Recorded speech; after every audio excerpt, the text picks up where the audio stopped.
Hello बच्चों, आज हम नीट फिजिक्स का 2022 का पेपर डिस्कस करने जा रहे हैं। बच्चों ये पेपर सारा क्या है कि कंसेप्चुअल बैकग्राउंड के साथ सोल्व होगा। हम आपको क्या है कि पिछले 10 सालों के पेपर क्या है कि सीरीज में सोल्व कराएंगे।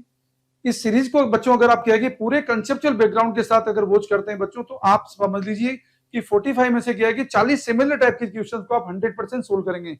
मीन्स आपकी क्या है कि जो नीट में रैंक है ना बच्चों, अगर आप इस चैनल को वॉच करेंगे तो नीट में रैंक आपकी एकदम पक्की 100% क्या है कि गारंटी से टॉप रैंक होगी। तो लेट्स स्टार्ट बच्चों। If a soap bubble expand then pressure inside the bubble. बच्चों सोप बबल की जब बात करते हैं, सोप बबल के अंदर क्या है कि दो फ्री सरफेस होती है जिसका एक्सेस प्रेशर लिखा जाता है 40/R से। ये इसका क्या है कि बच्चों कंसेप्ट है।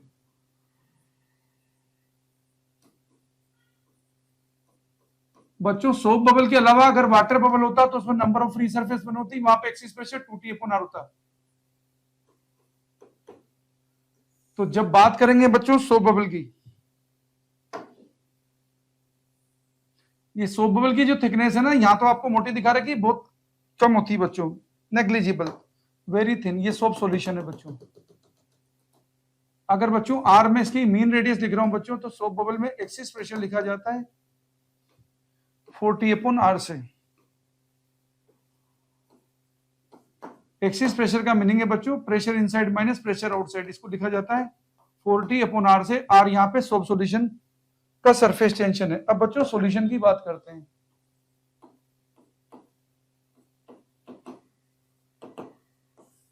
तो आप देख रहे हैं बच्चों सोप बबल जब एक्सपेंड होगा, एक्सपेंड होने का मतलब है इसका आर इंक्रीज होगा। आर इंक्रीज होगा तो बच्चों एक्सिस प्रेशर जो है इसका डिक्रीज होगा। तो बच्चों प्रेशर इनसाइड द बबल ये डिक्रीज होता है बच्चों। तो चारों ऑप्शन जो है बच्चों, उसमें से करेक्ट आंसर है हमारा ऑप्शन डी। बच्चों अगर क्वेश्चन में न्यूमेरिकल में सोप बबल के अलावा क्या अगर वाटर बबल आ जाता है बच्चों, याद रखना प्रेशर को एक्सिस प्रेशर लिखोगे आप 2T/R, और सिलिंड्रिकल सरफेस के लिए बच्चों T/R लिखोगे, ध्यान रखना आपको।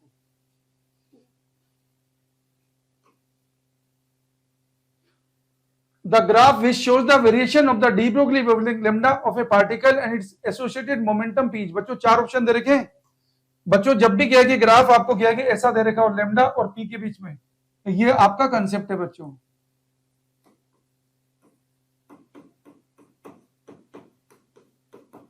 बच्चों डी ब्रोगली वेवलेंथ का मोमेंटम के साथ रिलेशन होता है H/P। तो बच्चों यहां पे क्या है कि जब भी कोई ग्राफ इस तरीके का होगा जिसमें y प्रोपोर्शनल 1/x⁴ n होता है बच्चों, और n की वैल्यू क्या हो बच्चों, n की वैल्यू एक नंबर हो, जो कैसा नंबर हो, पॉजिटिव नंबर हो, चाहे वो इंटीजर में हो चाहे फ्रैक्शन में हो।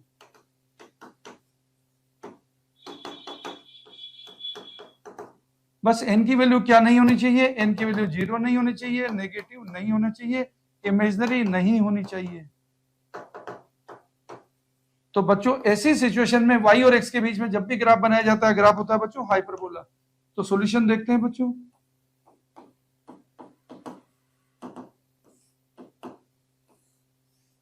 लेमडा और p के बीच में जब ग्राफ बनाया जाएगा तो ग्राफ आएगा बच्चों हाइपरबोला। तो चार ऑप्शन जो दे रखे हैं बच्चों, चार ऑप्शन हम देख सकते हैं। यहाँ पे हमारा क्या है कि ऑप्शन सी हमारा करेक्ट आंसर है, तो हम टिक कर देंगे ऑप्शन सी को।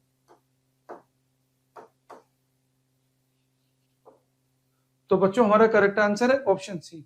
अगर कभी बच्चों क्या है कि लेमडा का पी के साथ मोमेंटम का चेंज अगर पूछा जाता तो ये भी ध्यान रखना न्यूमेरिकल में, यहाँ पे नहीं पूछा लेकिन ये आपको पूछ सकता है delta lambda upon lambda, fractional change है।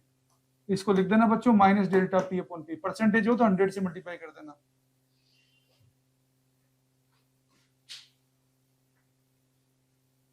A body of mass 60 gram experiences a gravitational force of 3 Newton when placed at a particular point. The magnitude of the gravitational field intensity at that point is। बच्चों gravitational field intensity क्या होती है बच्चों, gravitational field के अंदर force experience by the particle per unit mass, उसको बोलते हैं बच्चों ग्रेविटेशनल फील्ड इंटेंसिटी। ये क्वेश्चन का कॉन्सेप्ट है।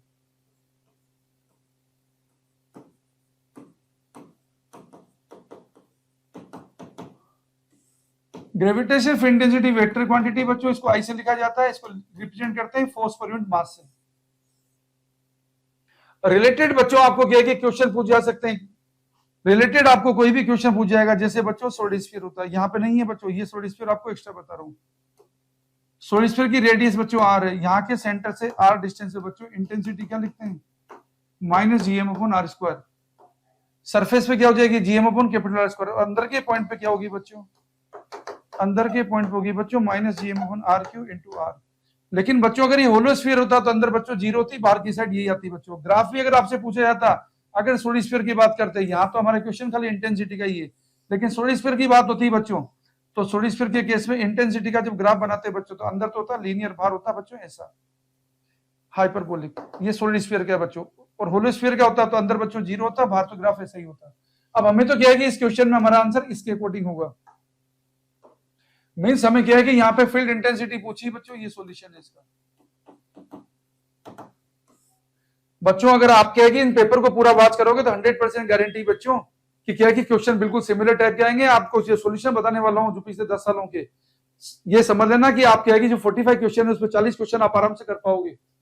तो बच्चों इंटेंसिटी की बात कर रहे हैं, क्योंकि सारे रिलेटेड कॉन्सेप्ट आपको सिखा रहा हूं। इंटेंसिटी होगी फोर्स पर मास, फोर्स कितना दे रखा है बच्चों 3 न्यूटन, मास कितना दे रखा है 60 ग्राम, ग्राम को बच्चों किलोग्राम में चेंज कर लिया, ये हो जाएगा बच्चों 3 इंटू 10 की पावर 3 अपॉन 60, ये हो जाएगा बच्चों 3 इंटू 10 की पावर 2 अपॉन 6, ये बच्चों 2 बार कट गया, ऊपर था बच्चों 100, तो ये हो जाएगा बच्चों 50। तो आंसर हो गया हमारा 50 Newton upon kilogram. Newton upon kilogram तो इसकी यूनिट है बच्चों। तो हमारे 4 ऑप्शन में से हमारा करेक्ट आंसर है बच्चों यहाँ पे ऑप्शन ए। तो हम ऑप्शन ए को हम करेक्ट आंसर टिक करेंगे बच्चों।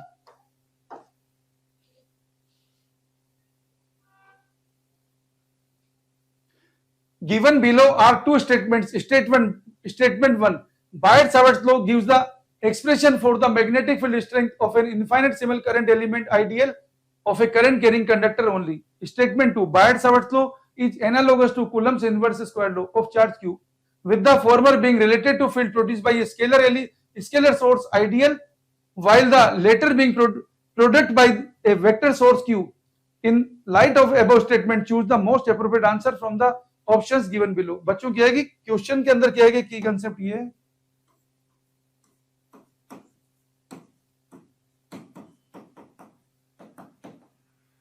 बच्चों जब बात करते हैं बायट-सावर्ट लॉ की, ये क्या है कि कोई भी करंट कैरिंग जो वायर दे रखा होता है बच्चों, इसका छोटा सा हमने एलिमेंट लिया, करंट एलिमेंट लिया कि वेक्टर होता है बच्चों, इससे आर डिस्टेंस में क्या बच्चों जो फील्ड लिखा जाता है, तो डीबी इक्वल लिखा जाता है बच्चों म्यू 0.4 पाई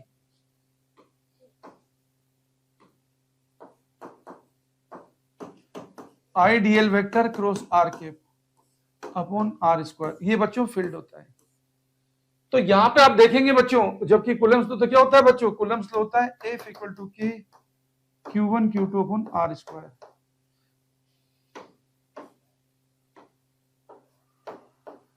तो यहां पे क्या है कि अगर आप सॉल्यूशन देखेंगे बच्चों,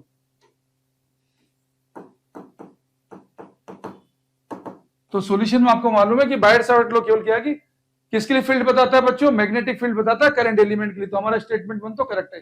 लेकिन बच्चों यहाँ पे क्या है कि जो करंट ये जो दिखा रखा है ना, field produce by scalar, current element को स्केलर बता रखा है, ये गलत है बच्चों, ये स्केलर नहीं है बच्चों, ये वेक्टर है। जबकि यहाँ पे क्या बता रखा है, वाइल का क्या है कि वेक्टर सोर्स चार्ज, चार्ज जबकि स्केलर है बच्चों, इसलिए स्टेटमेंट 2 हमारा इनकरेक्ट है। तो स्टेटमेंट 1 ये तो बच्चों हमारा करेक्ट है, और स्टेटमेंट 2 बच्चों ये हमारा इनकरेक्ट है। तो स्टेटमेंट 1 हमारा करेक्ट है बच्चों, स्टेटमेंट 2 हमारा इनकरेक्ट है। तो 4 ऑप्शन में से हमारा करेक्ट आंसर है ऑप्शन बी। तो आंसर टिक करेंगे हम ऑप्शन बी को।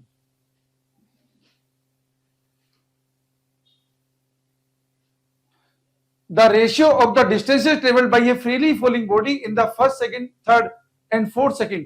बच्चों क्या है कि जब भी हमें क्या है कि डिस्टेंस टेबल निकालना होता है फ्रीली फॉलिंग बॉडी का, बच्चों जब पार्टिकल रेस से स्टार्ट करता है तो हम इक्वेशन लगाते हैं h equal to half gt square.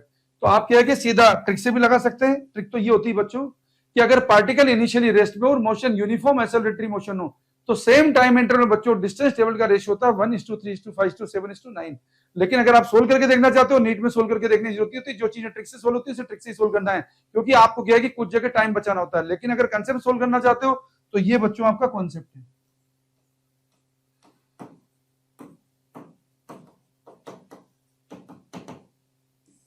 देखिए बच्चों, अगर कोई पार्टिकल क्या है कि मान लो ये टी टाइम है,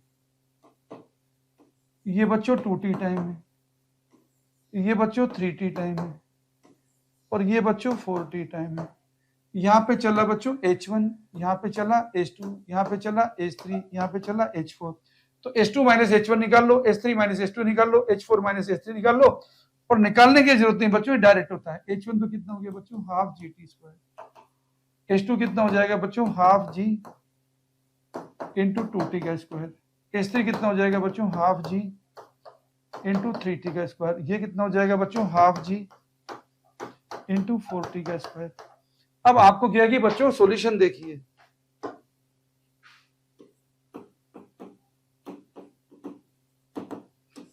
बच्चों आपको पूछा है distance table in the first second, second second, third second. तो फर्स्ट सेकंड में कितनी बच्चों, half GT square. Second second में कितनी बच्चों, H2 माइनस H1 जो कितना हो गया, हाफ G 2t का स्क्वायर माइनस t स्क्वायर। इसे सोल्व करोगे ना बच्चों तो आएगा half G into 3t square. तो देख रहे हो 3 टाइम्स आ रही है। अगर आप बच्चों क्या है कि थर्ड सेकंड निकालोगे H3 माइनस H2 तो देखोगे हाफ G, ये आ गया बच्चों 3t का स्क्वायर माइनस 2t का स्क्वायर। अब आप देख सकते हो कितना होगा, 9t square minus 4t square मतलब 5t square, half G into 5t square मतलब उसका 5 गुना हो गया बच्चों। इसी तरीके से आप देख सकते हो। तो स्टैंडर्ड रिजल्ट है बच्चों, ये कितना आएगा 1:3:5:7। अगर इसका नाम बच्चों क्या है कि सेम टाइम इसका नाम अगर क्या है कि x1 x2 x3 x4 रखते हैं तो सीधा सीधा रेशियो कितना आएगा जो हमें पूछा है, 1:3:5:7 आएगा। किसमें, सेम टाइम इंटरवल में डिस्टेंस टेबल का रेशियो ये आएगा। तो 4 ऑप्शन जो देखे बच्चों, 4 ऑप्शन में हमारा आंसर है बच्चों ऑप्शन बी।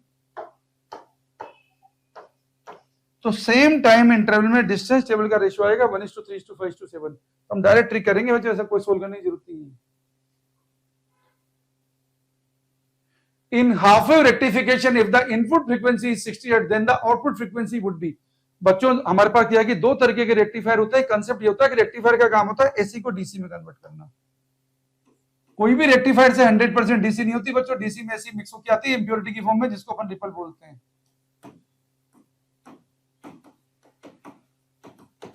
जब बात करेंगे बच्चों फोरियर एनालिसिस के अकॉर्डिंग हाफ वेव रेक्टिफायर की,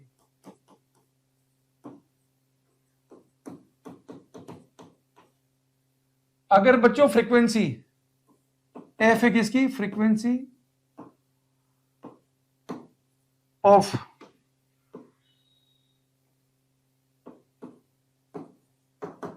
इनपुट एसी सिग्नल, तो बच्चों फ्रीक्वेंसी ऑफ आउटपुट सिग्नल में जो फ्रीक्वेंसी प्रेजेंट होती है बच्चों, ये होती है बच्चों F, 2F, 4F, इस तरीके से बच्चों फ्रीक्वेंसी। लेकिन बच्चों यहां पे क्या है कि डोमिनेंट रिपल जो होती है बच्चों वो F ही होती है बच्चों।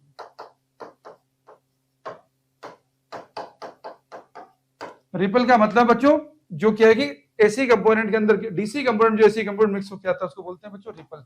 अगर न्यूमेरिकल में रिपल फैक्टर भी आ जाए बच्चों, इससे निकाला जाता है IAC अपॉन IDC से, जिसे क्या लिखते हैं बच्चों, अंडर रूट IRMS, इसे लिखा जाता है बच्चों, R को लिखा जाता है under root IRMS upon IDC का स्क्वायर माइनस 1, इससे लिखा जाता है।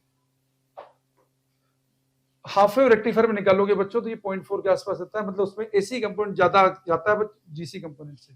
तो सॉल्यूशन देखिए बच्चों, आउटपुट के अंदर बच्चों जो रिपल फ्रीक्वेंसी होती है, डोमिनेंट रिपल जो होती है हाफ वेव रेक्टिफायर में बच्चों, वो इनपुट की इक्वली आएगी 60 हर्ट्ज आएगी।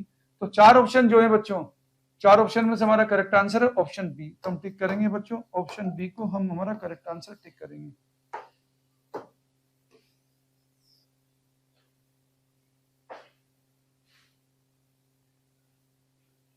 A spherical ball is dropped in a long column of a highly viscous liquid. The curve in the graph shown which represent the speed of ball v as a function of time t।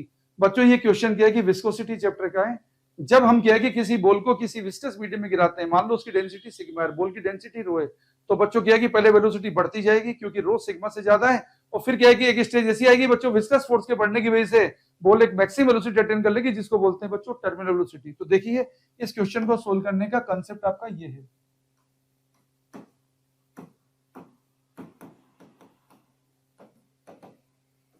देखिए बच्चों ये ball है जिसके material की density rho है बच्चों, ये किसी विस्कस मीडियम में गिर रही है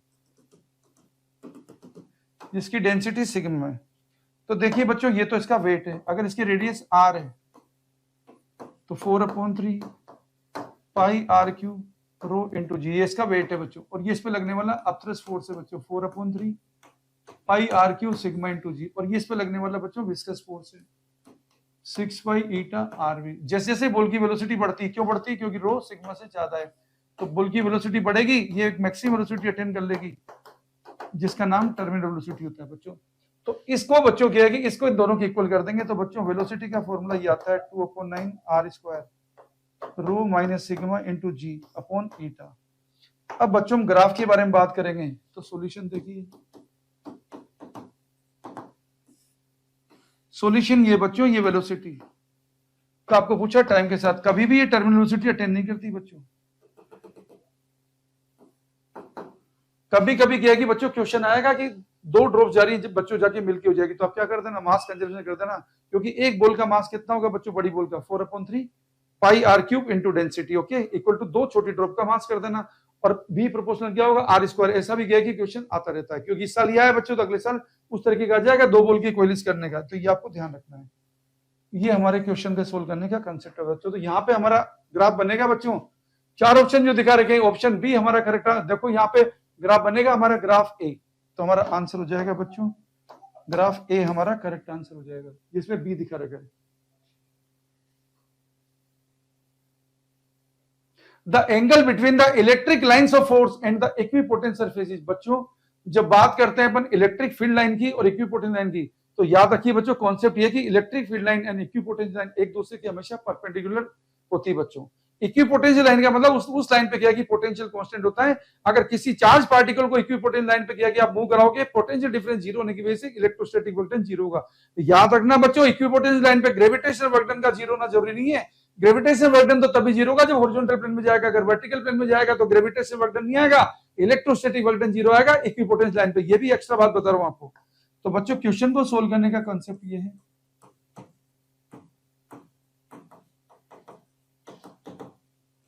बच्चों अगर ये हमारी इलेक्ट्रिक फील्ड लाइन है,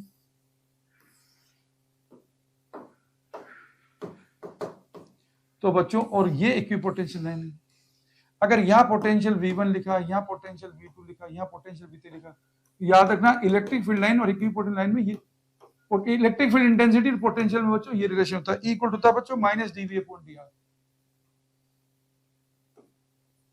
नेगेटिव साइन बताता है बच्चों कि in the direction of electric field electric potential decreases.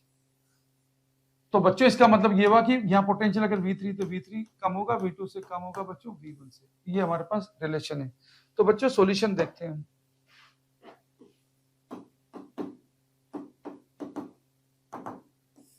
Solution ये बच्चों इलेक्ट्रिक फील्ड लाइन और इक्विपोटेंशियल लाइन के बीच में एंगल किया कि 90 डिग्री होता है।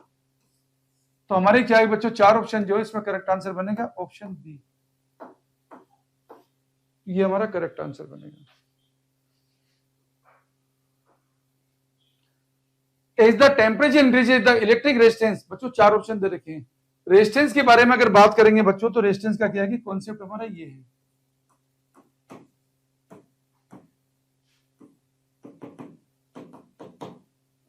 बच्चों थीटा डिग्री सेंटीग्रेड पे जब भी रेजिस्टेंस लिखेंगे, ये है 0 degree centigrade resistance into 1 plus alpha. Alpha है बच्चों temperature coefficient of resistance into delta theta change in temperature. बच्चों जब बात करेंगे कंडक्टर के बारे में, कंडक्टर के लिए बच्चों अल्फा होता है पॉजिटिव, और बात करेंगे बच्चों सेमीकंडक्टर के बारे में, उसके लिए बच्चों अल्फा होता है नेगेटिव।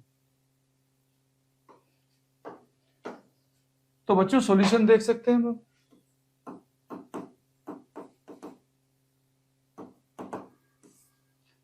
कंडक्टर के लिए बच्चों अल्फा पॉजिटिव होता है,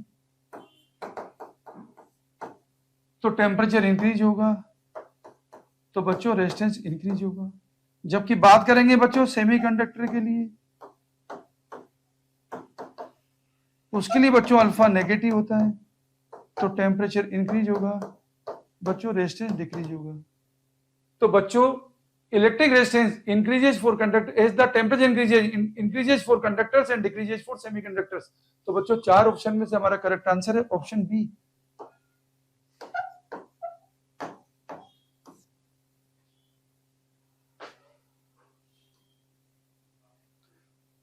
In the given nuclear reaction, the element X is 11Na22 X plus positron plus anti-neutrino. बच्चों जितनी भी न्यूक्लियर रिएक्शंस होती है याद रखना उसमें जेड और ए कंजर होता है। तो आपको क्या करना है, कोई भी एक इक्वेशन आपको कोई याद रखने की जरूरत नहीं बच्चों। कॉन्सेप्ट ये कि आप लेफ्ट साइड का Z equal to right side का जेड कर देना, लेफ्ट साइड का इक्वल टू राइट साइड का ए कर देना, बस इतना आपको करना है बच्चों।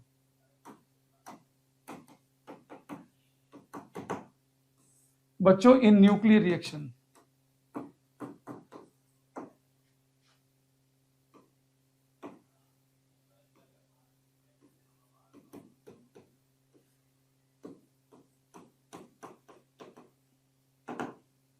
Z and A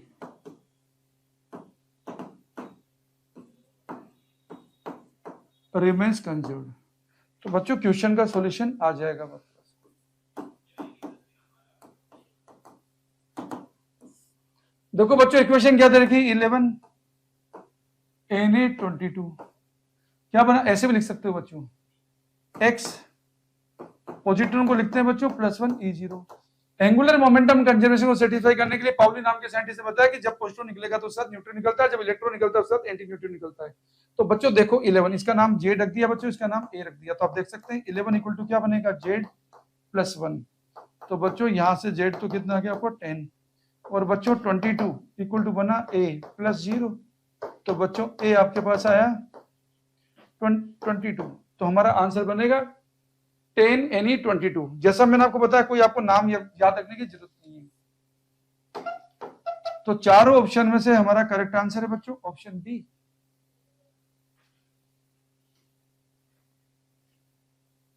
Let T1 and T2 be the energy of an electron in the first and second excited state of hydrogen atom respectively. According to the Bohr model of an atom, the ratio T1 is to T2 is। बच्चों जब भी बात करते हैं excited state की, पहली बात तो क्या है बच्चों, फर्स्ट एक्साइटेड स्टेट की बात करेंगे तो बच्चों n इक्वल टू 2 होता है। सेकेंड एक्साइटेड स्टेट की बात करेंगे बच्चों n इक्वल टू 3 होता है।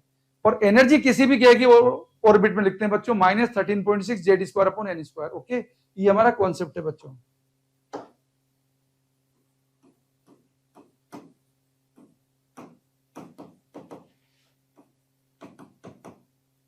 क्वेश्चन को तो आप क्या फॉर्मूले से सीधा सोल्व कर सकते हो, एनर्जी प्रोपोर्शनल 1/n² से, लेकिन मैं आपको पूरी बातें बता रहा हूं। एनर्जी लिखते हैं बच्चों -2π² mk² z² E4 divide by n² h²। दूसरा फॉर्मूला बच्चों रिडबर्ग कांस्टेंट की फॉर्म में -RCH z²/n²। तीसरा फॉर्मूला बच्चों -13.6 z²/n² इलेक्ट्रॉन वोल्ट।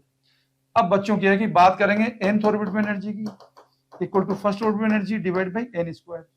ये हमारा कॉन्सेप्ट है बच्चों। और दूसरी बात एक्साइटेड स्टेट की बात करेंगे, 4 mth एक्साइटेड स्टेट। याद रखिए n की वैल्यू आती है बच्चों m+1। ये हमारे क्वेश्चन को सोल्व करने के कॉन्सेप्ट है। अब क्वेश्चन का सॉल्यूशन देखिए बच्चों।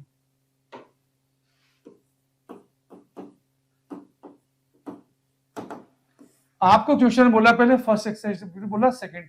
तो बच्चों फर्स्ट एक्साइटेड स्टेट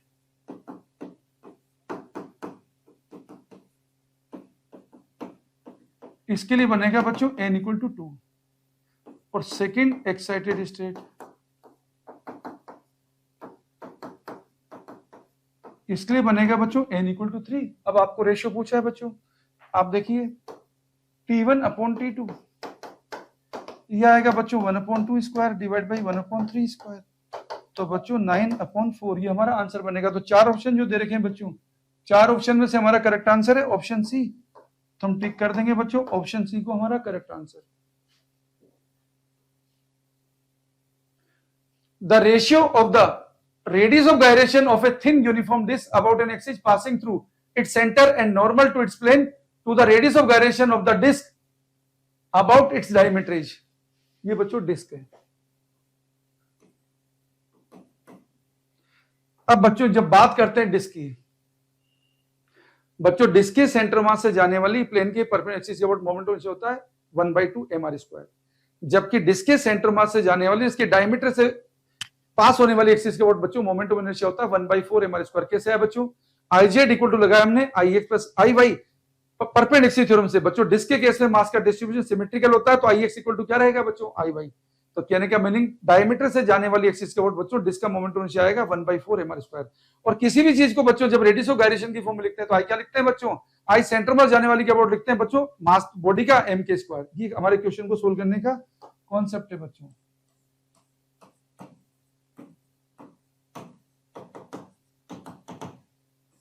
पहली बात तो बच्चों सेंटर मास से जाने वाली चीज का मोमेंट ऑफ इनर्शिया लिखा जाता है, अगर बॉडी का मास सेम है k रेडियस ऑफ गायरेशन तो m²।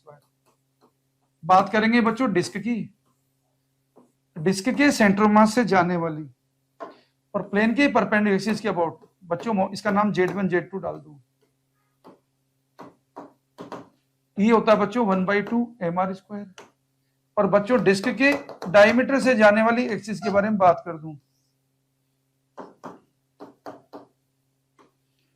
तो ये बच्चों हमारे पास होता है 1/4 mr²। तो बच्चों अब सॉल्यूशन देख लीजिए आप।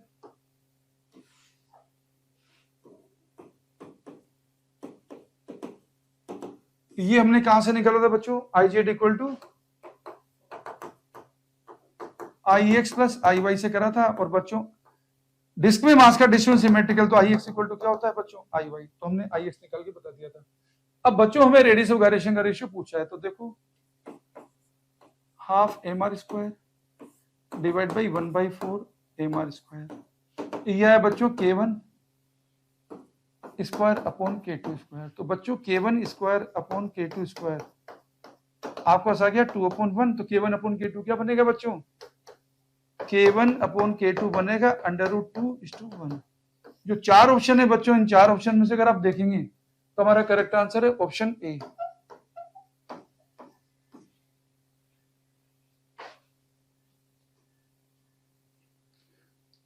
When light propagates through a material medium of relative permittivity εr and relative permittivity μr, the velocity of light in vacuum। बच्चों लाइट एक इलेक्ट्रोमैग्नेटिक वेव है जिसका अगर कभी मीडियम के साथ मीडियम में वेलोसिटी लिखी जाती है बच्चों, ये हमारा कंसेप्ट है बच्चों। इलेक्ट्रोमैग्नेटिक वेव का क्वेश्चन है, याद रखिए इलेक्ट्रिक फील्ड और मैग्नेटिक फील्ड का रेशियो किसी गिवन मीडियम में। ये बच्चों स्पीड ऑफ लाइट बताता है उस मीडियम में। बच्चों जब वैक्यूम में बात करते हैं तो सी होता है बच्चों 1/√μ0ε0। जब बच्चों वी किसी मीडियम में लिखते हैं बच्चों तो ये लिखते हैं 1/√με। और म्यू क्या होता है बच्चों? म्यू एब्सोल्यूट मैग्नेटिक परमिटिविटी, जिसको लिखते हैं μ0 μr से। μr क्या? रिलेटिव मैग्नेटिक परमिटिविटी है। और एप्सिलॉन क्या बच्चों? एब्सोल्यूट इलेक्ट्रिक परमिटिविटी, जिसको क्या लिखा जाता है? ε0 εr। तो बच्चों इनको अगर आप सोल्व करोगे तो सॉल्यूशन आपको इस तरीके से मिलेगा बच्चों। वेलोसिटी मीडियम में इक्वल टू होता है सी अपॉन रिफ्रैक्टिव इंडेक्स मीडियम का। रिफ्रैक्टिव इंडेक्स को क्या किया अपन एन से लिख देते हैं ताकि आपको कंफ्यूजन नहीं हो। इसे लिखा जाएगा बच्चों 1/c/√μr एप्सिलॉन। तो बच्चों जो चार ऑप्शन जो दे रखे हैं, इन चार ऑप्शन में अगर आप देखेंगे बच्चों आपको करेक्ट आंसर दिखेगा ऑप्शन सी। तो हम आंसर टिक करेंगे बच्चों, ऑप्शन सी को हम करेक्ट आंसर टिक करेंगे। ये हमारे क्वेश्चन का आंसर है। The energy that will be ideally radiated by a 100 kilowatt transmitter in 1 hour is। बच्चों यूनिट एंड डायमेंशन भी सोल्व कर सकते हैं और सीधा एनर्जी इक्वल टू बच्चों पावर इनटू टाइम से भी कर सकते हैं। ये आपका कंसेप्ट है।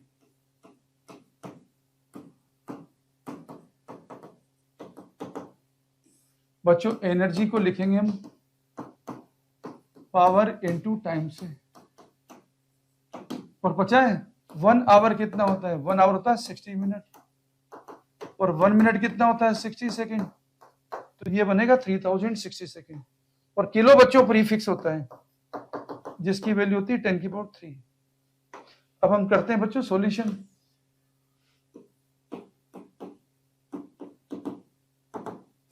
हमें क्या दे रखा है 100 किलोवाट। 100 किलो को तो कर दिया बच्चों 10⁻3 और 1 घंटे को कर दिया बच्चों 3600। तो सोल्व करेंगे तो 36 इंटू ये हो गया 5 और ये हो गया 7 10⁻7 जूल, जिसको हम क्या लिख देंगे बच्चों, आंसर सीधा दिख गया यही है 36 इंटू 10⁻7 जूल। ये बन तो आगे बस इतना ही है 36 इंटू 10⁻7 जूल। तो बच्चों चारों ऑप्शन जो दे रखे हैं, चारों ऑप्शन में से हमारा करेक्ट आंसर है ऑप्शन डी। तो हम ऑप्शन डी को हम करेक्ट आंसर टिक कर देंगे।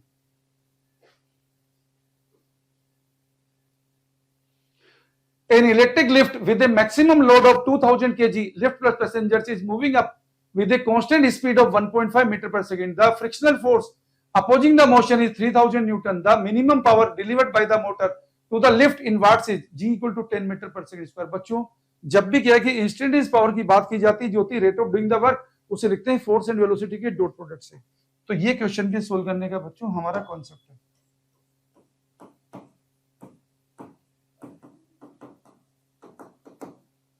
पहली बात, पावर को लिखते हैं बच्चों फोर्स इंटू वेलोसिटी के डॉट प्रोडक्ट से।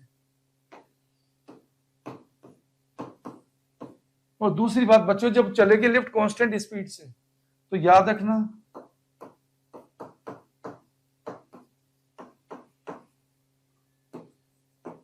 एक्सेलरेशन 0 रहेगा। तो बच्चों जब बात करेंगे लिफ्ट के केस में, ये फोर्स है बच्चों, ये तो लिफ्ट और उसके कंटेंट का मास है, तो ये बच्चों mg और ये बच्चों रेजिस्टेंस फोर्स।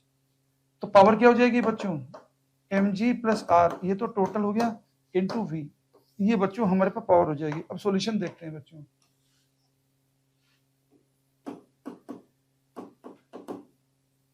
याद रखना बच्चों एक्सेलरेट होता तो f minus this equal to mass into acceleration भी करते हैं। ओके, अब यहाँ पे क्या आएगी पावर कितनी आएगी बच्चों, फोर्स तो कितना हो गया 2000 g प्लस रेजिस्टेंस फोर्स कितना है बच्चों 3000 न्यूटन, और वेलोसिटी कितनी है बच्चों, वेलोसिटी है 1.5।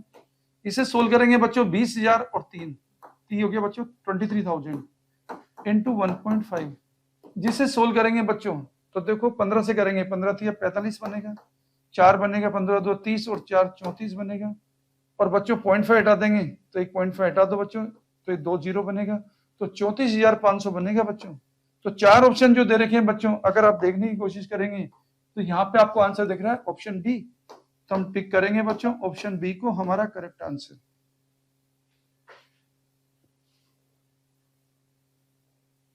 Two resistors of resistance 100 ohm and 200 ohm are connected in parallel in an electrical circuit. The ratio of the thermal energy developed in 100 ohm to that in 200 ohm in a given time each. बच्चों जब अपन क्या की बात करेंगे thermal energy, energy को लिखेंगे power into time. बच्चों जब रेजिस्टेंस किस में कनेक्टेड है, पैरेलल में, पैरेलल में पोटेंशियल डिफरेंस सेम होता है, सीरीज में करंट कांस्टेंट होती है। तो पैरेलल में बच्चों क्या की हीट को लिखेंगे पावर इनटू टाइम, पावर को लिखेंगे v square upon r into time. बस ये आपका कॉन्सेप्ट है।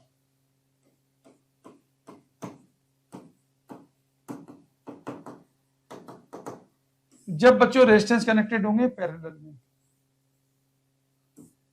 मींस यहां पे क्या है कि पोटेंशियल डिफरेंस सेम रहेगा बच्चों।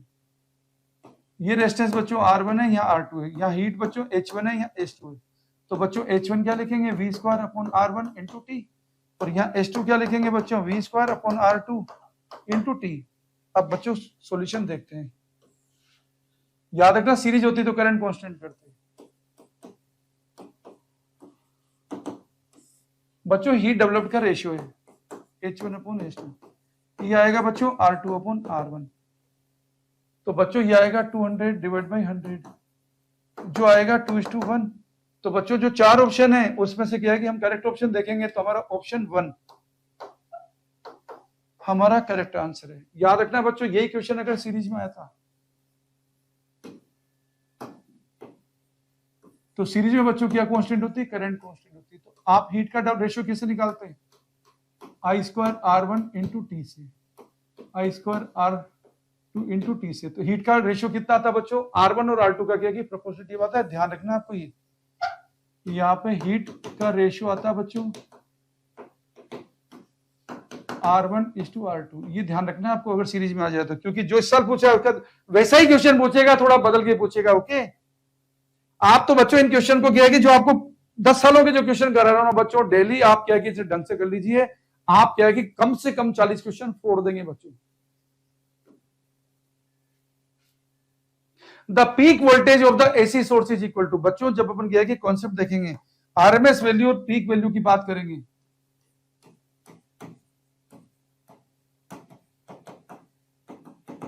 बच्चों जितने घर में मीटर्स होते हैं आरएमएस वैल्यू मेजर करते हैं। आरएमएस वैल्यू का बच्चों ये वी नोट पीक वैल्यू जिसके साथ रिलेशन ये होता है, वी आरएमएस इक्वल टू होता है बच्चों वी नोट अपॉन रूट 2। तो बच्चों सॉल्यूशन देखेंगे,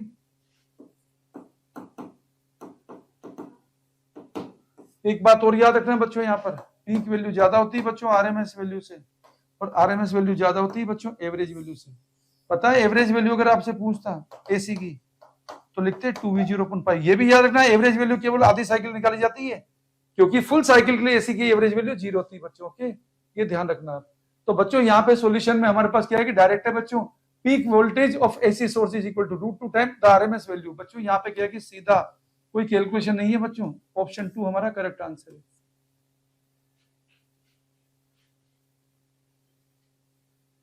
A shell of mass m is at rest initially. It explodes into 3 fragments having mass in the ratio 2:2:1. If the fragments having equal mass fly off along mutually perpendicular direction with speed v, the speed of the third lighter fragment is।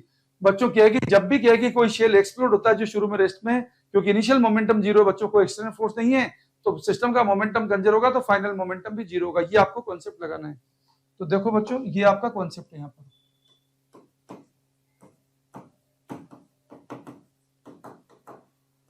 पहली बात तो क्या है कि यहाँ पे मास का ratio कितना है 2:2:1। तो समझ लीजिए बच्चों अगर टोटल मास m था बच्चों, m इतना हो गया मतलब 5m इतना हो गया। ओके बच्चों, ये टोटल कितना है बच्चों 5m। कहने का मतलब ये रेशियो कितना हो जाएगा बच्चों 2/5 m हो जाएगा बच्चों, ये 2/5 m हो जाएगा बच्चों, और ये m/5 हो जाएगा बच्चों। ओके, ये तो बच्चों हमारा डिस्ट्रीब्यूशन हो गया है। ये तो पहला कंसेप्ट हो गया। और दूसरा कंसेप्ट बच्चों मोमेंटम कंजर होगा। मोमेंटम कंजर होने का मतलब क्या हुआ बच्चों 2m/5v1 plus 2m/5v2 plus m/5v3 equal to होगा 0। ये क्वेश्चन सोल्व करने का कॉन्सेप्ट होगा। अब बच्चों क्वेश्चन का सॉल्यूशन देख लीजिए आप।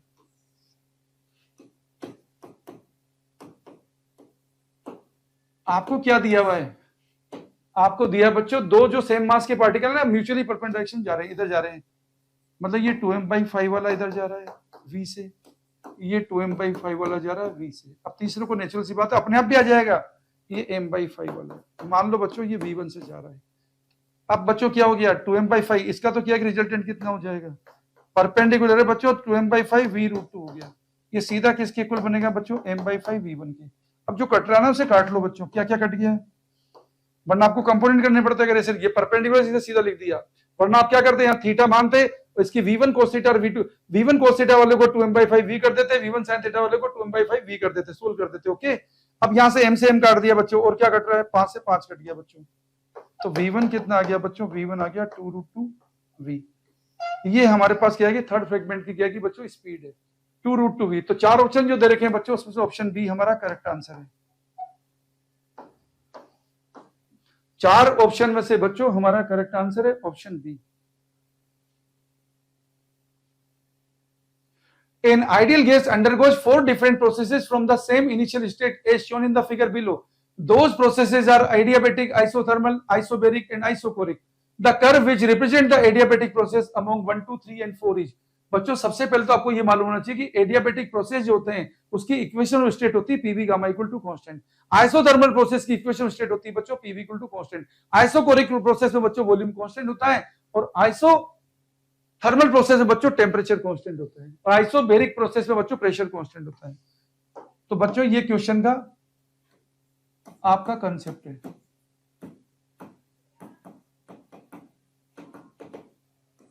बच्चों अगर हम ये लिखें पीवी की power x equal to constant,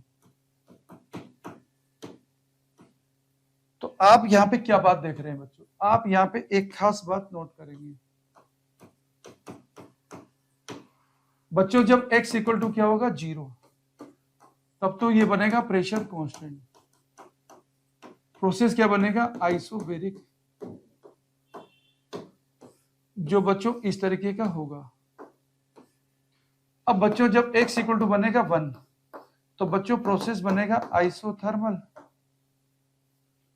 जिसके अंदर बच्चों प्रेशर वॉल्यूम का ग्राफ रेक्टेंगल हाइपरबोला होगा। जब बच्चों x इक्वल टू होगा इन्फिनिटी, ये बनेगा बच्चों आइसोकोरिक, जिसमें वॉल्यूम कांस्टेंट होगा बच्चों। और जब बच्चों x इक्वल टू बनेगा गामा, जो रेशियो होगा CP/CV का, तो प्रोसेस बनेगा बच्चों एडियाबेटिक। और आपको क्या पता है, एडियाबेटिक प्रोसेस की स्लोप ज्यादा होती है बच्चों, कितनी गामा टाइम्स, ये भी याद रखना कॉन्सेप्ट में, dP/dV किसका बच्चों, एडियाबेटिक प्रोसेस का। ये बच्चों गामा टाइम्स होता है dP/dV आइसोथर्मल प्रोसेस का। अब बच्चों एक खास बात और देखिए आप,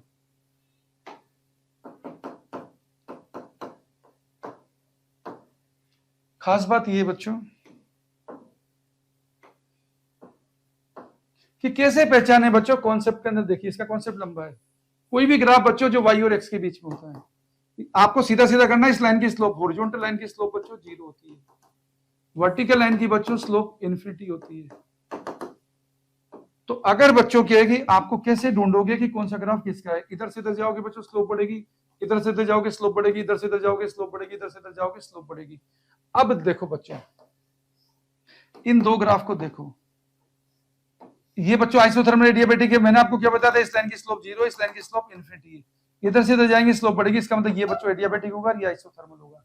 और बच्चों जो हॉरिजॉन्टल लाइन है ये बच्चों आइसोबेरिक होगी, ये आइसोकोरिक होगी, ये आइसोबेरिक और ये बच्चों आइसोकोरिक। अब आपको सारे समझ में आ गए। आपको क्या पूछा है, the curve which represent the adiabatic process among 1 2 3 4, तो एडियाबेटिक प्रोसेस देखिए ना आपको, ये ग्राफ नंबर 2 आपको बता रहा है। तो बच्चों चार ऑप्शन जो दे रखे हैं, चारों ऑप्शन में से क्या है कि आपको आंसर मिला है आंसर ए, आंसर है हम टिक करेंगे। ये बच्चों मैंने एक्सपांशन की बात बताई, एक बात और देख लेना, कंप्रेशन में भी कभी कभी आ जाए, कंफ्यूज मत हो जाना। अगर ग्राफ ऐसा हो तो बच्चों सीधी सीधी ये वर्टिकल लाइन की स्लोप इन्फिनिटी, हॉरिजॉन्टल लाइन की स्लोप 0 है, तो इधर से इधर जाएंगे स्लोप बढ़ेगी, तो ये वाला बच्चों ऊपर वाला जो ग्राफ है ना, याद रखना ये एडियाबेटिक होगा, और ये वाला जो है ना नीचे वाला, ये बच्चों आइसोथर्मल होगा, इसे आप ध्यान रखना। ओके, अगर कंप्रेशन में बात आ जाए तो ऊपर वाला एडियाबेटिक है, ध्यान रखना ये बात। Okay, the angular speed on a flywheel moving with uniform angular acceleration changes from 1200 rpm to 3120 rpm in 16 seconds. The angular acceleration radian per second square.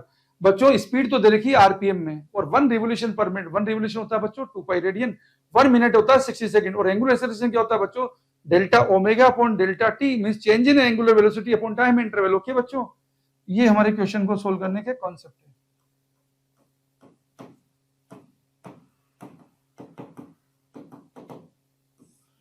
बच्चों पहली बात तो 1 आरपीएम इक्वल टू आएगा 2 पाई अपॉन 60, ये आएगा बच्चों radian upon second. तो पहले देखो बच्चों 1200 आरपीएम, ये कितना बन जाएगा बच्चों 1200 इंटू 2 पाई अपॉन 60, जिसको काटोगे एक जीरो से एक जीरो कट गया बच्चों, 6 से 20 बार कट गया, ये आ जाएगा बच्चों 40 पाई रेडियन पर सेकंड।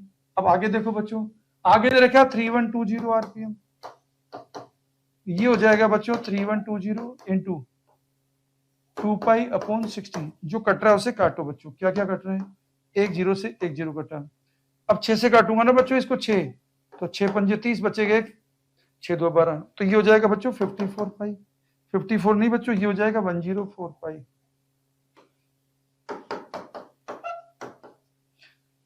अब लो बच्चों सॉल्यूशन, अल्फा जो एंगुलर एक्सेलरेशन है बच्चों लिखेंगे, चेंज इन एंगुलर वेलोसिटी जो कितना हो गया 104 माइनस कितना बच्चों 40 पाई अपॉन टाइम इंटरवल कितना दे रखा है बच्चों आपको 16 सेकंड। तो बच्चों 14, 4 में से 0 जाएगा तो 4,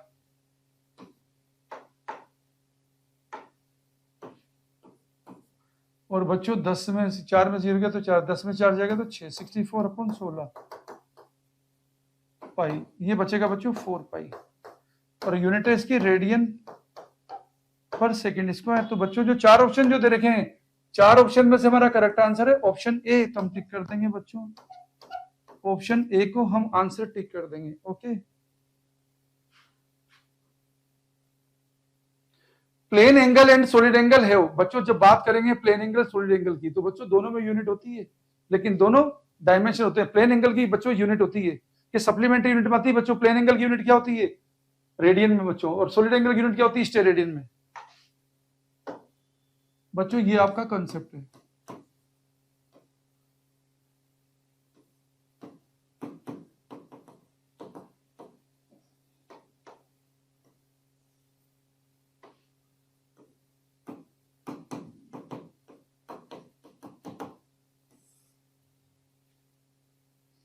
बच्चों हमारे पास फिजिकल क्वांटिटी जो होती है,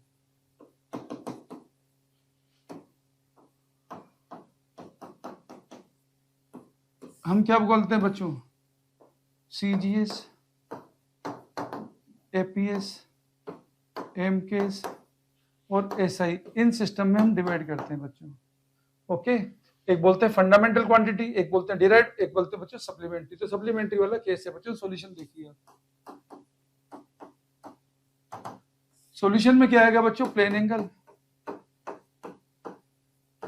इसकी यूनिट होती है बच्चों रेडियन, लेकिन डायमेंशन नहीं है। और बात करेंगे बच्चों सॉलिड एंगल की, इसकी यूनिट है बच्चों स्टेरेडियन, इसको लिखा जाता है ओमेगा से, इस तरीके से। तो बच्चों यहां पे क्या है कि हमारे पास दोनों की कोई यूनिट नहीं है, लेकिन इनकी दोनों की यूनिट है बच्चों, लेकिन डायमेंशन नहीं है, यूनिट्स बट नो डायमेंशन। तो बच्चों 4 ऑप्शन में से हमारा करेक्ट आंसर है ऑप्शन डी। बच्चों यहां पे हमारा करेक्ट आंसर बन रहा है ऑप्शन डी।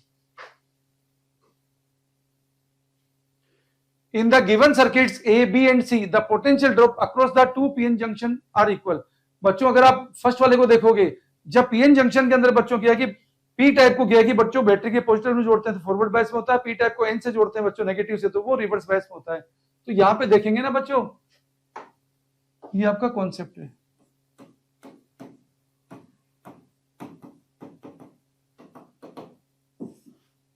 अगर बच्चों ऐसा कनेक्शन है,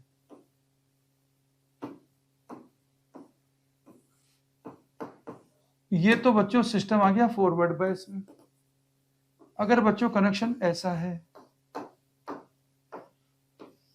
ये कनेक्शन आ गया बच्चों रिवर्स बायस में। अब आप सॉल्यूशन देखिए,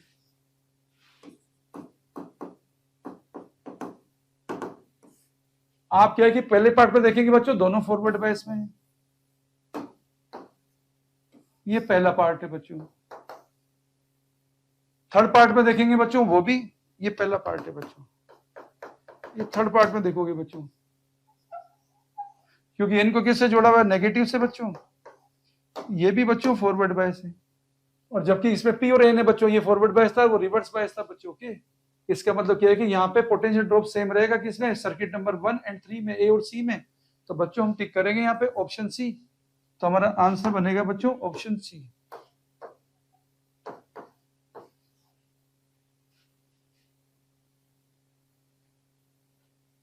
In a young double-slit experiment, a student observes 8 fringes in a certain segment of screen when a monochromatic light of 600 nanometer wavelength is used. If the wavelength of light is changed to 400 nanometer, then the number of fringes he would observe in the same region of the screen. बच्चों जब YDAC experiment करते हैं तो क्या की fringe width होती है बच्चों, बीटा इक्वल होता है डी लैम्डा अपॉन डी। ये क्वेश्चन सोल्व करने का आपका कॉन्सेप्ट है।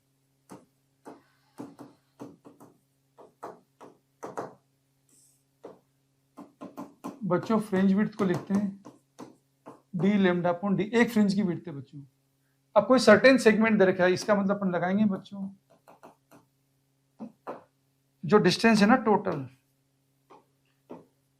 उसमें लगाएंगे n1 बीटा 1 इक्वल लगाएंगे n2 बीटा 2, तो क्या बनेगा बच्चों, n1 lambda 1 equal to n2 lambda 2। इससे नंबर ऑफ फ्रिंजेस निकाल देंगे। क्यों? क्योंकि ये क्या बच्चों, d और d तो कांस्टेंट है बच्चों। तो सॉल्यूशन देखिए,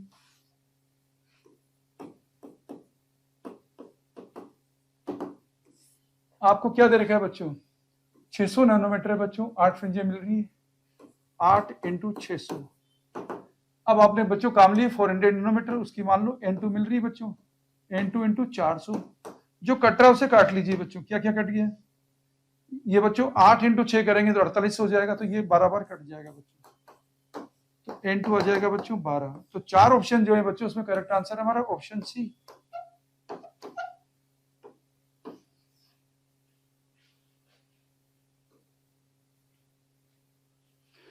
When two monochromatic lights of frequency mu and mu by 2 are incident on a photoelectric metal, their stopping potential becomes Vs by 2 and Vs respectively for the metal each.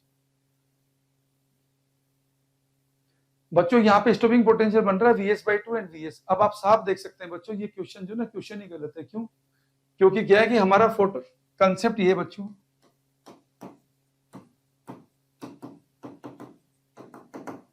ये हमारी क्या है कि condition होती है बच्चों photo electric emission की। ये हमारी फोटो सेंसिटिव सरफेस है, ये बच्चों एनर्जी इंसिडेंट फोटोन की, ये वर्क फंक्शन है, and this is maximum kinetic energy of ejected electron. Maximum क्यों लिखी? क्योंकि आइंस्टाइन की इक्वेशन में अपन लीस्ट एनर्जी से बाउंड इलेक्ट्रॉन को निकालने की बात करते हैं।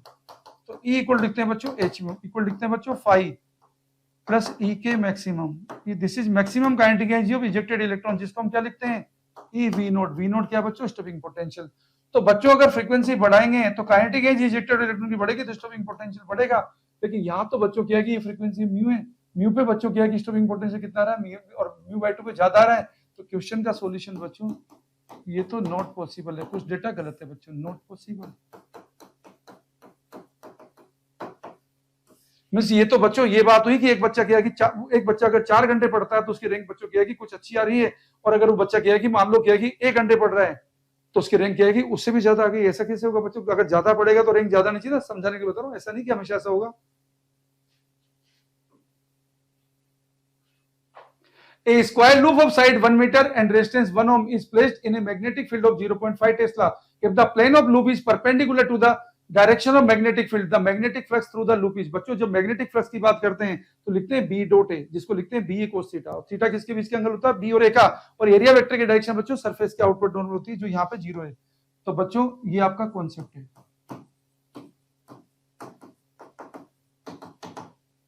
इस क्वेश्चन में बच्चों ये बच्चों मैग्नेटिक फील्ड और एरिया वेक्टर दोनों एक ही डायरेक्शन दे रखे हैं, तो बच्चों फ्लक्स को लिख देंगे बी ए। सॉल्यूशन देखिए,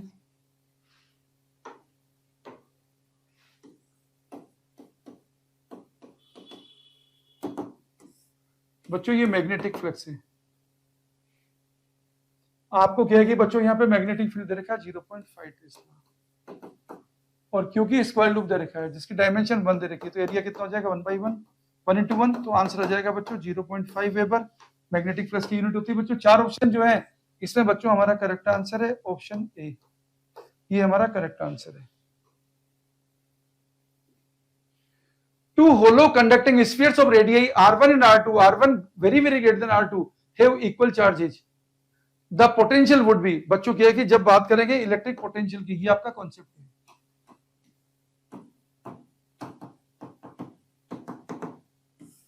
कोई भी बच्चों शेल है जिस पे क्यू चार्ज है, जिसकी रेडियस आर है, इसमें पोटेंशियल लिखा जाता है के क्यू अपॉन आर से।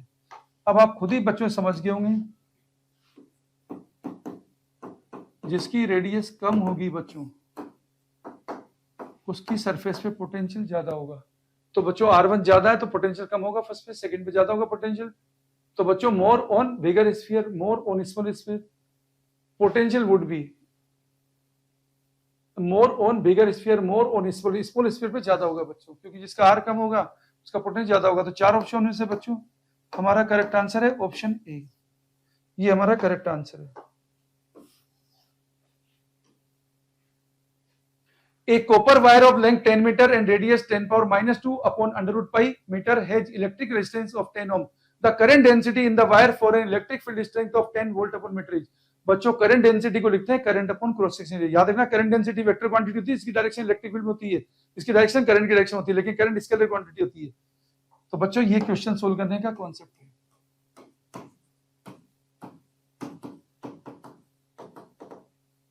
बच्चों करंट डेंसिटी को लिखेंगे अपन current upon cross section area, current को लिखेंगे बच्चों पोटेंशियल डिफरेंस अपॉन रेजिस्टेंस, और बच्चों V को लिख देंगे E into L upon R into A. तो बच्चों सॉल्यूशन देखिए अब आप,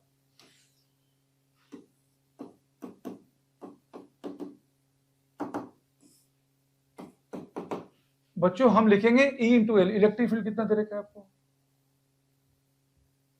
ये दे रखा 10, और लेंथ कितनी दे रखी है बच्चों 10, और बच्चों रेजिस्टेंस आपको दे रखा है 10 ओम, और एरिया हो जाएगा बच्चों पाई आर स्क्वायर करेंगे 10 की पावर -4 अपॉन पाई। अब जो कट रहा है उसे काट लीजिए बच्चों, पाई से पाई कट गया, ये बच्चों 10 से 10 कट गया, ऊपर चला जाएगा बच्चों 10 की पावर 5 हो जाएगा बच्चों,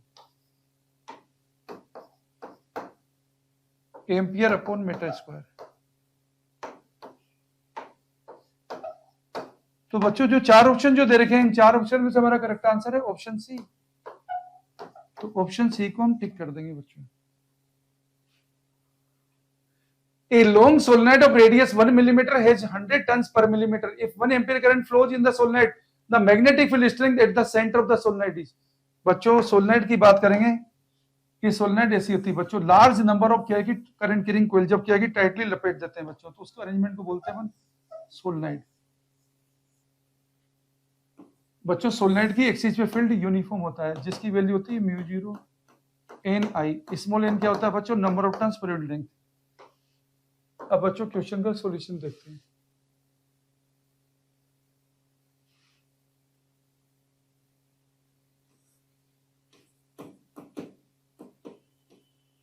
आपको मैग्नेटिक फील्ड निकालना है बच्चों, म्यू 0 की वैल्यू बच्चों 4 पाई इंटू 10 की पावर -7, नंबर ऑफ टर्न्स आ जाएगा बच्चों 100 टर्न्स पर मिलीमीटर, इसको कर दिया n upon L,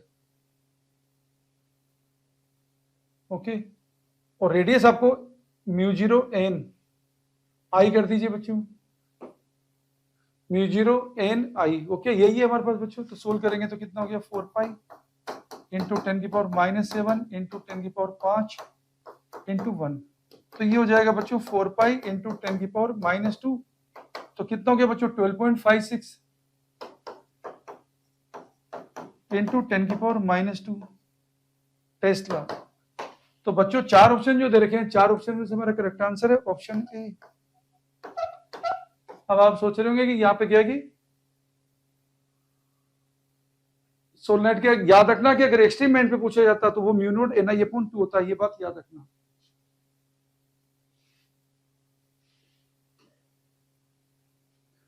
Two objects of mass 10 kg and 20 kg respectively are connected to the two ends of a rigid rod of length 10 meter with negligible mass.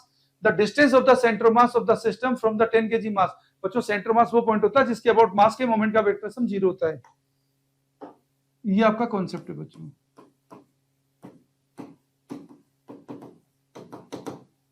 अगर बच्चों ये दो मास है m1 m2, जिनके बीच की डिस्टेंस l है, अगर ये सेंटर मास है, ये डिस्टेंस x1 है बच्चों, ये डिस्टेंस x2 है, तो x1 लिखते हैं बच्चों अपन m2l upon m1 plus m2 से डायरेक्ट कर सकते हैं इसको इससे, और आपको इनडायरेक्ट करना हो बच्चों तो m1 x1 इक्वल टू आएगा बच्चों m2 x2, और x2 को क्या लिख देना, x2 को लिख देना बच्चों m2 into l minus x1। तो बच्चों सॉल्यूशन देखिए बाबा,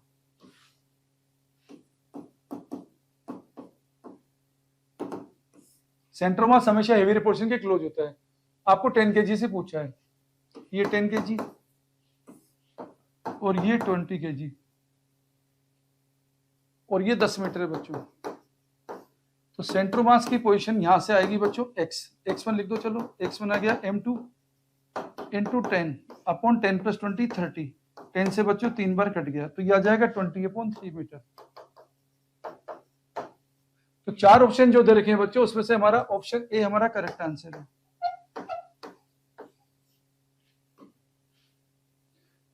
A light ray falls on a glass surface of refract index √3 at an angle 60 degree. The angle between the refracted and reflected rays would be. बच्चों यहाँ लगाएंगे Snell's law, ये आपका concept है। देखो ये आपके पास क्या है कि कोई मीडियम दे रखा है बच्चों, जहां पे कोई लाइट रे इंसिडेंट हुई है, सारे एंगल नॉर्मल से लेते हैं, ये एंगल ऑफ इंसिडेंस है बच्चों, ये एंगल ऑफ रिफ्लेक्शन है। एंगल ऑफ रिफ्लेक्शन तो हमेशा एंगल ऑफ इंसिडेंस के इक्वल होगा। ये आर है बच्चों, ये म्यू है बच्चों रिफ्लेक्ट इंडेक्स, तो इक्वेशन क्या होगी 1 इंटू साइन आई, क्योंकि इधर एयर है, equal to mu into sine R. R यहाँ पे एंगल ऑफ रिफ्लेक्शन, ये हम कंसेप्ट लगाएंगे बच्चों, और ये वाला एंगल होगा रिफ्लेक्टेड रिफ्लेक्टेड रे के बीच का। तो सॉल्यूशन देखिए बच्चों,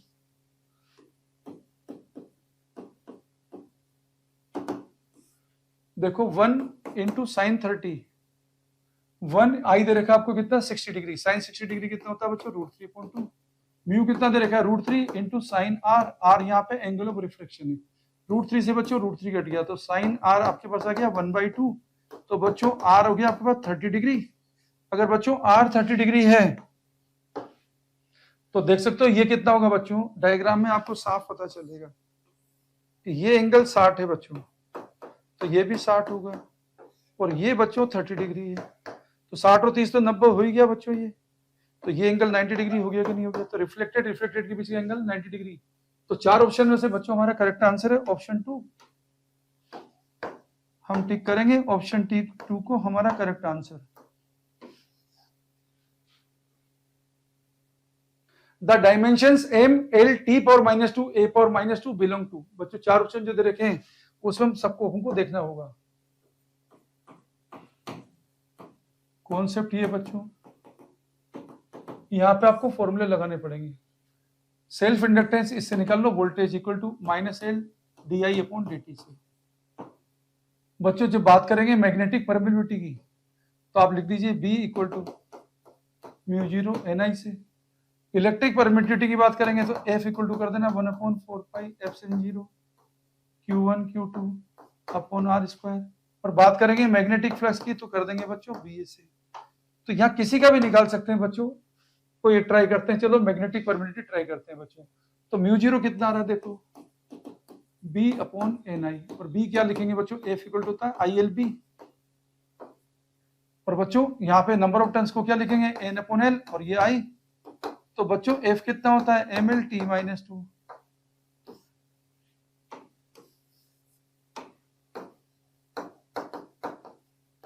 I इंटू आई बच्चों I² हो जाएगा, जिसको लिख दिया A², L से L कट गया, नंबर ऑफ टर्न भी कुछ नहीं, तो mL/t⁻², A⁻²।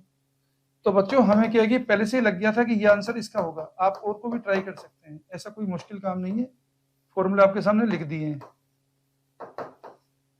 तो बच्चों इस क्वेश्चन का जो सॉल्यूशन बनेगा वो बनेगा मैग्नेटिक परमिटिविटी, तो हमारा आंसर बन जाएगा ऑप्शन बी।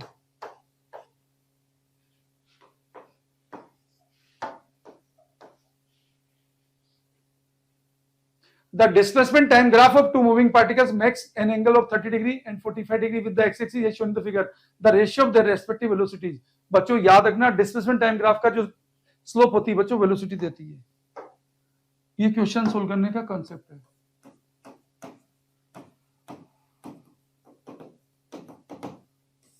जब भी बच्चों डिस्प्लेसमेंट टाइम ग्राफ दिया होगा उसकी जो स्लोप होती है बच्चों ये देती है वेलोसिटी। अब सॉल्यूशन देखिए बच्चों, तो बच्चों पहले एंगल दे रखा 30 डिग्री, तो V1/V2 इक्वल टू आएगा बच्चों tan 30 degree divide by tan 45 degree, ये आएगा बच्चों 1/√3/1, तो आंसर बनेगा बच्चों 1/√3। तो 4 ऑप्शन जो है बच्चों उसमें से करेक्ट आंसर है हमारा ऑप्शन 3, तो हम आंसर टिक करेंगे ऑप्शन 3 को हम करेक्ट आंसर टिक कर देंगे। A biconvex lens has radii curvature 20 cm each if the refract index of the material of the lens is 1.5, the power of the lens, बच्चों concept ये है,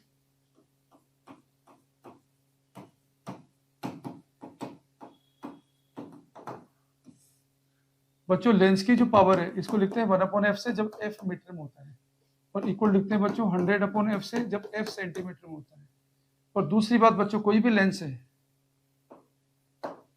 ये बच्चों R1 है और ये बच्चों R2 है, इसकी फोकल लेंथ को लिखा जाता है μ-1 1/R1 माइनस 1/R2 से। अब सॉल्यूशन देखते हैं बच्चों।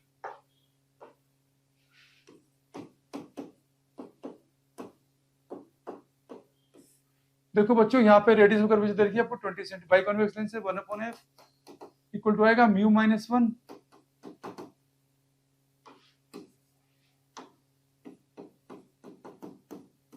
R1 पॉजिटिव है, R2 नेगेटिव है।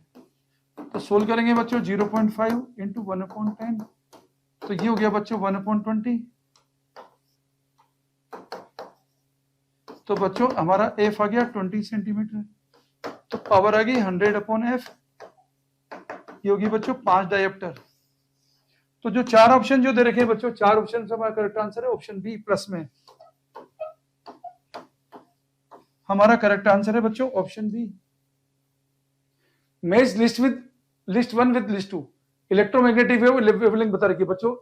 एम्पलीट्यूड मॉड्यूलेटेड रेडियो वेव, बच्चों रेडियो वेव की वेवलेंथ होती है 100 मीटर से 1000 मीटर तक। माइक्रोवेव की बच्चों वेवलेंथ होती है 10 की पावर -1 मीटर से 10 की पावर -3 मीटर। इंफ्रारेड रेडिएशन बच्चों ये चलते हैं बच्चों, क्या है कि हमारे पास 10 की पावर -5 मीटर से 10 की पावर -3 मीटर। एक्सरे बच्चों 0.01 एंगस्ट्रॉम से 100 एंगस्ट्रॉम। तो बच्चों मैच कराओगे, ठीक कॉन्सेप्ट है बच्चों।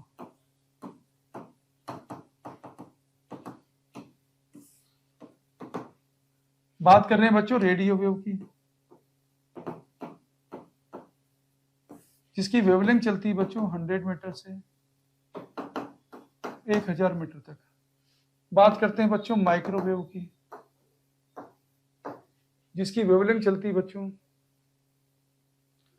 10 की पावर -3 से 10 की पावर -1 मीटर। बात करेंगे बच्चों इंफ्रारेड की,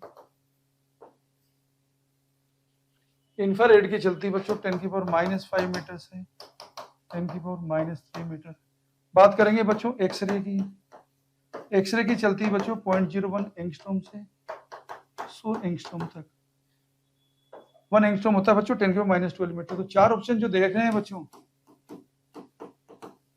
उन ऑप्शन में हमें साफ पता चल रहा है यहाँ पर रेडियो वेव। देखो ऑप्शन 2 10 की पावर 2 मीटर। माइक्रोवेव आप देख रहे हैं 10 की पावर -2 मीटर। इंफ्रारेड रेडिएशन देखो बच्चों यहाँ पर 10 की पावर -5 मीटर, और एक्सरे 10 की पावर -10 मीटर। तो चार ऑप्शन में से बच्चों हमारा करेक्ट आंसर है ऑप्शन सी। तो बच्चों हम टिक करेंगे ऑप्शन सी को। तो हमारा करेक्ट आंसर हो गया option C. A nucleus of mass number 189 splits into two nuclei having mass number 125 and 64. The ratio of radius of two daughter nuclei respectively is. बच्चों कॉन्सेप्ट ये है,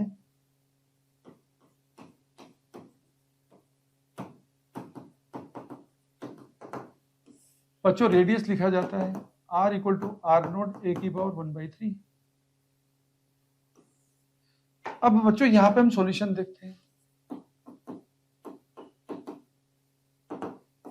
बच्चों एक का मास नंबर कितना दे रखा है 125, एक का कितना दे रखा है 65। तो r1/r2 इक्वल टू आ गया 125 की पावर 1/3, ये आ गया बच्चों 64 की पावर 1/3, ये हो गया बच्चों 5, ये हो जाएगा बच्चों 4। तो आंसर बनेगा हमारा ऑप्शन बी। तो करेक्ट आंसर है बच्चों हमारा ऑप्शन बी।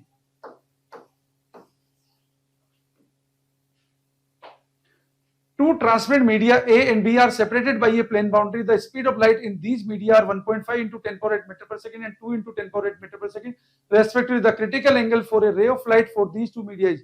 बच्चों critical angle की जब बात करते हैं,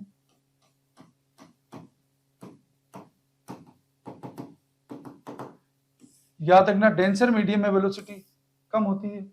तो ये 1.5 इंटू 10 की पावर 8, ये बच्चों डेंसर मीडियम है, और 2 इंटू 10 की पावर 8 ये बच्चों रेयर मीडियम है। अब बच्चों यहाँ पे देखो V1/V2 का जब रेशियो करोगे, V denser upon V rare, ये कितना आएगा बच्चों 1.5, वो तो कट रहा है 10 की पावर 8 तो अपॉन 2, ये हमारा रेशियो आ रहा है। और ये उल्टा होता है बच्चों μr/μd से। तो बच्चों μdr हमारे पास कितना आ गया 2/1.5, जो कितना हो जाएगा बच्चों, उसको लिख दिया 3/2, तो 4/3 हो जाएगा। ओके, तो यहाँ पे बच्चों सॉल्यूशन देखिए, बच्चों जब भी क्रिटिकल एंगल लिखा जाता है साइन थीटा से को उसको लिखते हैं 1/म्यू डेंसर का रेलेटिव रिस्पेक्ट। अब 1/म्यू कितना हो जाएगा बच्चों, ये हो जाएगा 3/4 जो हो जाएगा 0.75। तो बच्चों हमारे पास चार ऑप्शन में से हमारा करेक्ट आंसर है ऑप्शन ए। तो हम टिक कर देंगे बच्चों ऑप्शन ए को हमारा correct answer.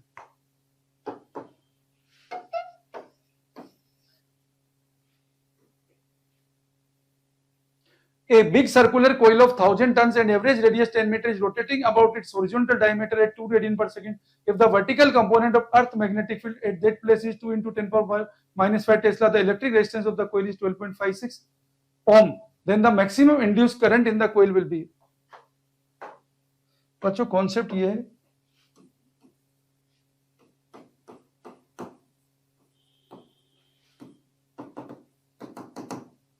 Maximum induce EMF ये दिया जाता है बच्चों एन बी ए ओमेगा से। मैक्सिमम करंट हो जाएगी बच्चों N B A omega divide by R से। अब सॉल्यूशन देखिए बच्चों,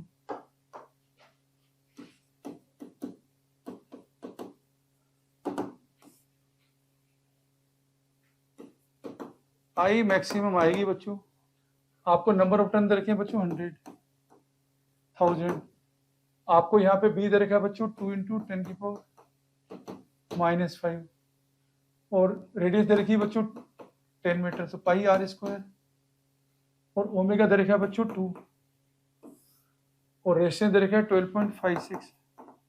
इसे सोल्व करेंगे ना अगर बच्चों तो क्या मिलेगा, देखो ये 1000 है, ये 10 की पावर 2 है बच्चों, 10 की पावर 2 10 की पावर 3 ये तो कट गया बच्चों। ऊपर कितना बचा बच्चों 4 पाई, 4 पाई मतलब 12.56, ये 12.56 तो बनी आएगा बच्चों। तो चार ऑप्शन में से हमारा करेक्ट आंसर है बच्चों ऑप्शन बी। हम ऑप्शन बी को हम करेक्ट आंसर टिक कर देंगे बच्चों। Match list 1 with match list 2, gravitational constant, gravitational potential G, gravitational potential, gravitational free intensity. बच्चों यहाँ तो क्या कि आपको फॉर्मूले से ही निकालना होता है, तो ये आपका कॉन्सेप्ट है।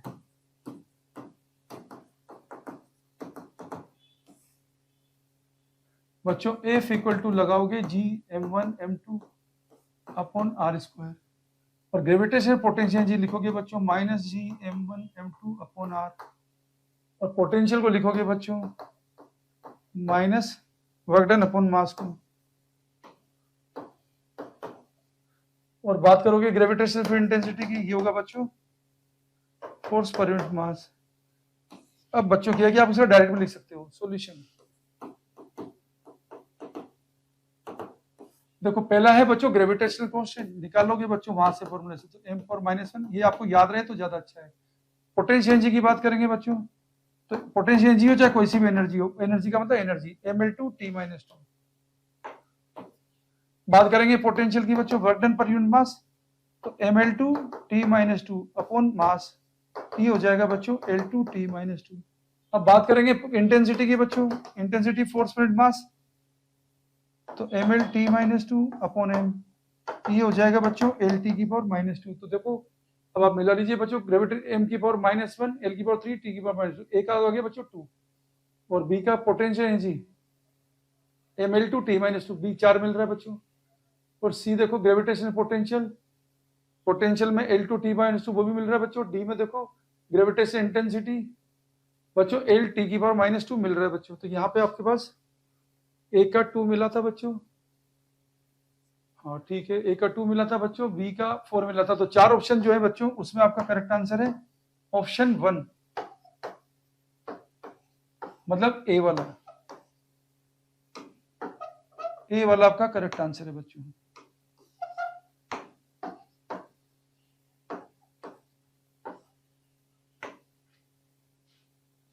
Given below are two statements, one is labeled as assertion A and the other is labeled as reason R. The stretching of a spring is determined by the shear modulus of the material of the spring. A coil spring of copper has more tensile strength than the steel spring of same dimension. बच्चों जब बात करेंगे concept की,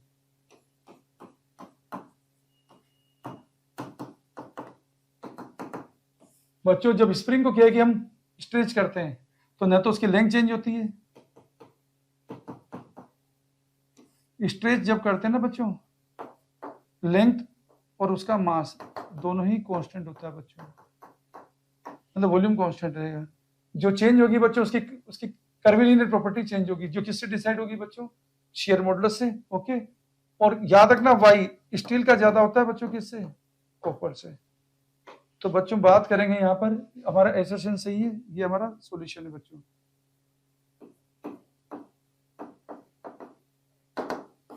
assertion हमारा correct है बच्चों और reason हमारा गलत है बच्चों। तो 4 ऑप्शन में से हमारा करेक्ट आंसर है बच्चों ऑप्शन बी।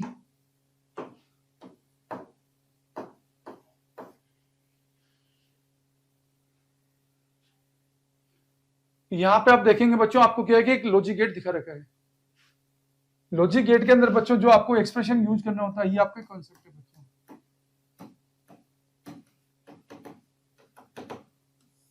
याद रखिए, अगर नैंड गेट होता है बच्चों,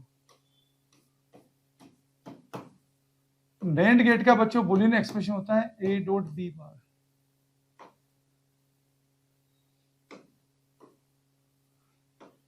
इसका y होता है बच्चों ए डॉट बी बार, जिसको हम ए बार प्लस बी बार लिख सकते हैं। और बच्चों बात करेंगे नॉट गेट की, ये ए होता है बच्चों, तो ये y बनता है बच्चों ए बार। अब आप सॉल्यूशन देख लीजिए बच्चों।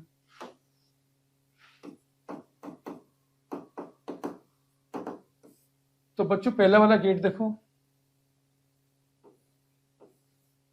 ये आपको ए था बच्चों और ये यहाँ पे बी आ रहा है, तो यहां तो मिल गया आपको y A dot B bar. और नीचे देखो बच्चों, नीचे क्या क्या आ रहा है बच्चों? ए बार आ रहा है और साथ में बी आ रहा है। आउटपुट में मिलेगा y equal to A bar dot B bar, ये मिलेगा आपको। अब बच्चों ये फीड हो रहा है एंड गेट पर,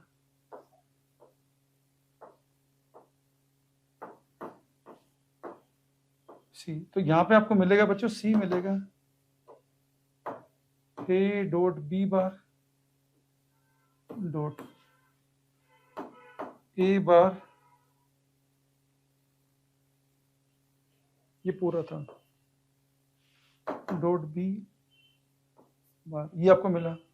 इसको हम बच्चों सोल्व करेंगे ए डॉट बी, ये तो हो गया बच्चों ए बार प्लस बी बार डॉट, ये ए बार बार है बच्चों प्लस बी बार हो जाएगा। इसको सोल्व करेंगे बच्चों ए बार प्लस बी बार प्लस ये डॉट है बच्चों,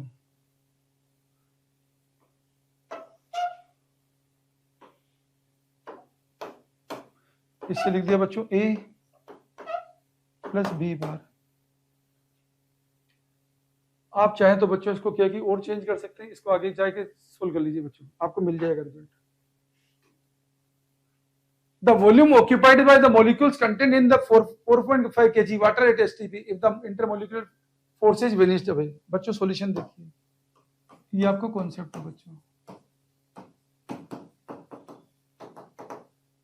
देखो आपको क्या पूछा है बच्चों? Volume occupied. बच्चों स्टैंडर्ड टेम्परेचर का मतलब है 27 डिग्री सेंटीग्रेड, मतलब 300 केल्विन।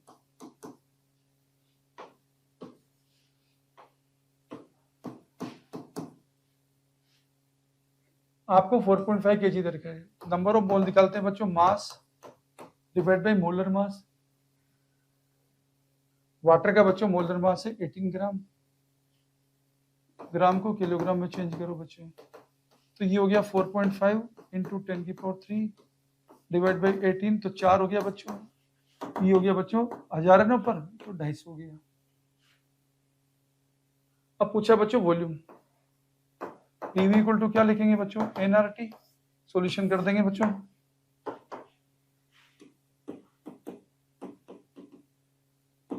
ये वॉल्यूम आ गया, वॉल्यूम आएगा बच्चों एनआरटी, एन तो आ गया 250, आर बच्चों 8.3, और टेम्परेचर हो गया बच्चों 273, 300 केल्विन। स्टैंडर्ड टेम्परेचर प्रेशर ये बच्चों 273 होता है।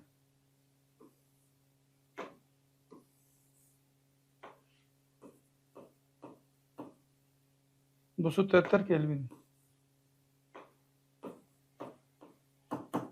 इसको चेक कर लीजिए। अब आपको क्या चाहिए, और अपन प्रेशर को लिख देना 10⁵, तो सोल्व कर लेंगे बच्चों तो हमें आंसर मिल जाएगा।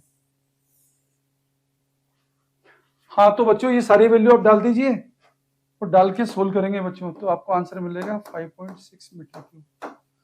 तो जो 4 ऑप्शन है बच्चों उसमें से करेक्ट आंसर बन जाएगा हमारा ऑप्शन सी। तो हम टिक कर देंगे ऑप्शन सी को। ये डायरेक्ट क्वेश्चन है बच्चों। A Wheatstone bridge is used to determine the value of unknown resistance x by adjusting the variable resistance y as shown the figure for the most precise measurement of x the resistance p and q। बच्चों ये आपका concept है।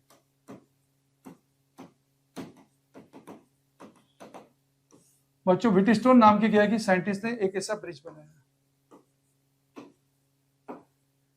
बच्चों galvanometer में जब deflection 0 होता है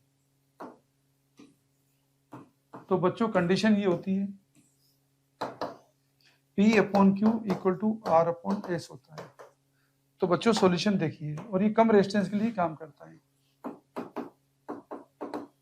तो डायरेक्ट रटने क्वेश्चन है बच्चों। यहाँ पे पूछा है P and Q कैसे होना चाहिए बच्चों, should be approximately equal and small. Direct question होता है बच्चों, ये आंसर ए है बच्चों। A series LCR circuit with inductance 10 Henry, capacitance 10 microfarad, resistance 50 ohm is connected to an AC source of voltage V equal to 200 sin 100 t volt. If the resonant frequency of the LCR circuit is μ0 and the frequency of the AC source is μ, then बच्चों बात करते हैं यहाँ पर concept की।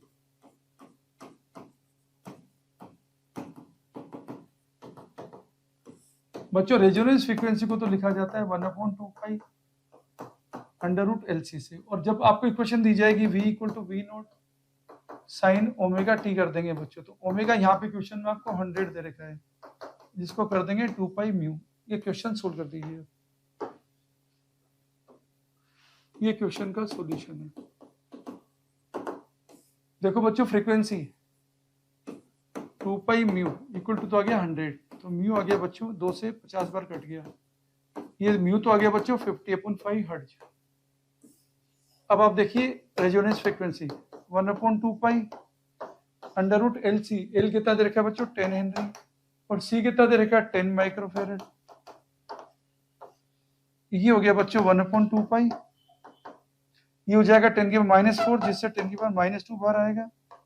तो ये हो जाएगा बच्चों 100/2π, जिसको लिखूंगा मैं 50/π हर्ट्ज।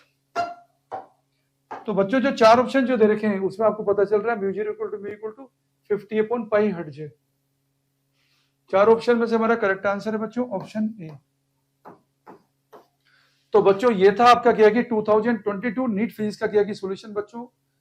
कल हम डिस्कस करेंगे बच्चों 2021 के पेपर का सॉल्यूशन। आप क्या कि चैनल को बच्चों क्या कि कंटिन्यूसली वॉच करिए, आपके फ्रेंड्स को भी क्या कि बच्चों इस चैनल को फॉरवर्ड करिए, ताकि वो भी नीट के अंदर बच्चों क्या कि टॉप रैंक ला सकें, पढ़ाई के स्ट्रेस को कम कर सकें। मैं आपको गारंटी दे रहा हूं, जो आपको क्या कि कंसेप्ट सिखा रहा हूं, अगर आपने की कंसेप्ट फोकस किया तो क्वेश्चन जिस तरीके के पेपर के अंदर है उसी तरीके के दूसरे क्वेश्चन बनेंगे। आप आराम से क्या कि 45 में से कम 40 क्वेश्चन आप सोल्व कर सकेंगे बच्चों, टॉप रैंक लाएंगे। Wish you all the best.